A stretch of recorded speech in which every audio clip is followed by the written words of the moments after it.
Here lived once upon a time a wicked prince whose heart and mind were set upon conquering all the countries of the world, and on frightening the people. He devastated their countries with fire and sword, and his soldiers trod down on the crops in the fields and destroyed the peasants' huts by fire, so that the flames licked the green leaves off the branches, and the fruit hung dried up on the singed black trees. Many a poor mother fled, her naked baby in her arms, behind the still smoking walls of her cottage, but also there the soldiers followed her, and when they found her, she served as new nourishment to their diabolical enjoyments.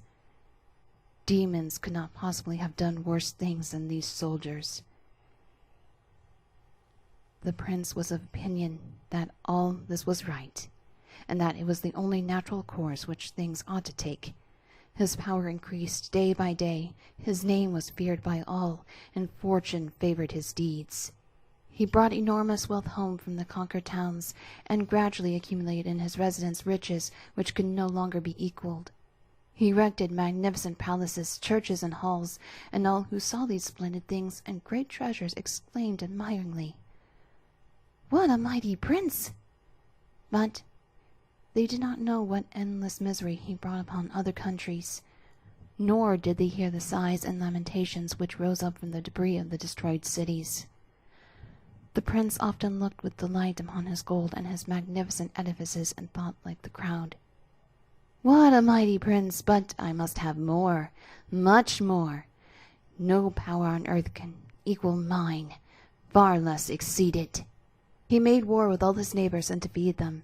The conquered kings were chained up with golden fetters to his chariot when he drove the streets of his city.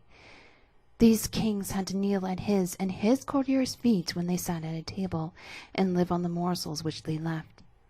At last, the prince had his own statue erected in the public places and fixed on the royal palaces. Nay, he even wished it to be placed in the churches, on the altars, but in this the priest opposed him, saying, "Prince, you are mighty indeed, but God's power is much greater than yours. We dare not obey your orders." "Well," said the prince, "then I will conquer God too." And in his haughtiness and foolish presumption, he ordered a magnificent ship to be constructed, with which he could sail through the air. It was gorgeously fitted out and of many colors. Like the tail of a peacock, it was covered with thousands of eyes, but each eye was the barrel of a gun. The prince sat in the center of the ship, and had only to touch a spring in order to make thousands of bullets fly out in all directions, while the guns were at once loaded again. Hundreds of eagles were attached to his ship, and it rose with the swiftness of an arrow towards the sun.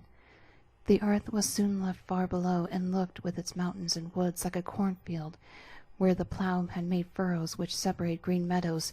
Soon it looked only like a map with indistinct lines upon it, and at last it entirely disappeared in mist and clouds. Higher and higher rose the eagles up into the air. Then God sent one of his numberless angels against the ship. The wicked prince showered thousands of bullets upon him, but they rebounded from his shining wings and fell down like ordinary hailstones. One drop of blood, one single drop, came out of the white feathers of the angel's wings and fell upon the ship in which the prince sat, burned into it, and weighed upon it like thousands of hundred weights, dragging it rapidly down to the earth again. The strong wings of the eagles gave way, the wind rose around the prince's head, and the clouds around. Were they formed by the smoke rising up from the burned cities? Took strange shapes, like crabs, many, many miles long, which stretched their claws out from after him and rose up like enormous rocks, from which rolling masses dashed down and became fire-spitting dragons. The prince was lying half dead in his ship when it sank at last with a terrible shock into the branches of a large tree in the wood. "I will conquer God," said the prince. "I have sworn it. My will must be done." And he spent 7 years in the construction of wonderful ships to sail through the air, and had darts cast from the hardest steel to break the walls of heaven with. He gathered warriors from all countries, so many that when they were placed side by side they covered the space of several miles. They entered the ships, and the prince was approaching his own, when God sent a swarm of gnats, one swarm of little gnats. They buzzed round the prince and stung his face and hands. Angrily he drew his sword and brandished it, but he only touched the air and did not hit the gnats.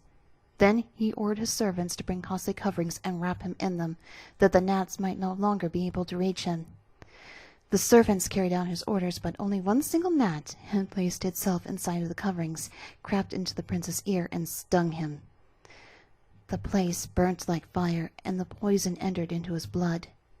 Mad with pain, he tore off the coverings and his clothes too, flinging them far away, and danced about before the eyes of his ferocious soldiers, who now mocked at him, the mad prince who wished to make war with God, and was overcome by a single gnat.